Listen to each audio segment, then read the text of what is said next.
Hola mga kapatid, tiyak na hindi happy ang Biyernes, lalo na ng fans ni Catherine Bernardo at Daniel Padilla matapos silang aminin kagabi na tapos na nga ang kanilang more than a decade relationship. Narito ang aking report. Sila ang love team na talagang tinutukan ng publiko. Sa sobrang strong, inakala ng marami na wala nang makakatibag. Pero ika nga, all good things must come to an end.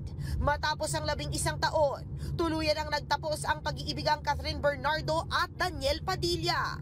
2011, unang nagsama sa telebisyon ng Kathniel, hanggang opisyal na maging sila noong May 25, 2012. Pero taong 2018 na nila kinumpirma sa publiko ang kanilang pag-iibigan. Gaya ng typical na relasyon, ay sinubok ng mga intriga ang Kathniel.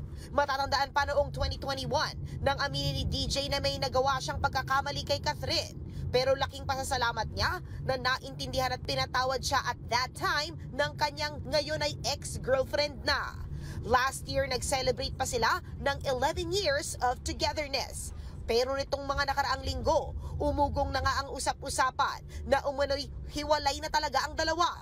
Kagabi, tuluyan na ngang nabasag ang katahimikan ng Kathniel. Kinumpirma muna ni Catherine na tapos na ang relasyon nila ni Daniel. Nagpapasalamat din si Kath kay DJ sa 11 beautiful years na habang buhay niyang pahahalagahan. Sa post naman ni Daniel, sinabi niyang isang malaking biyaya ang kanilang pagmamahalan. Dagdag pa niya, our lives may drift away, but our love will still ride that tide.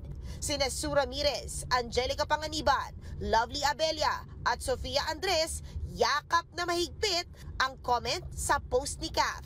Pati sina Melay Cantiveros, Rufa Gutierrez at Alora Sasam, nagpahayag ng suporta at pagmamahal para sa dalawa.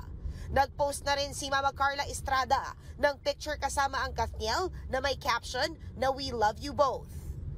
Sariwang balita ba ang hanap mo? Simple lang. I-click mo na ang subscribe button at ang notification bell para lagi kang updated sa mga balitang dapat mong malaman.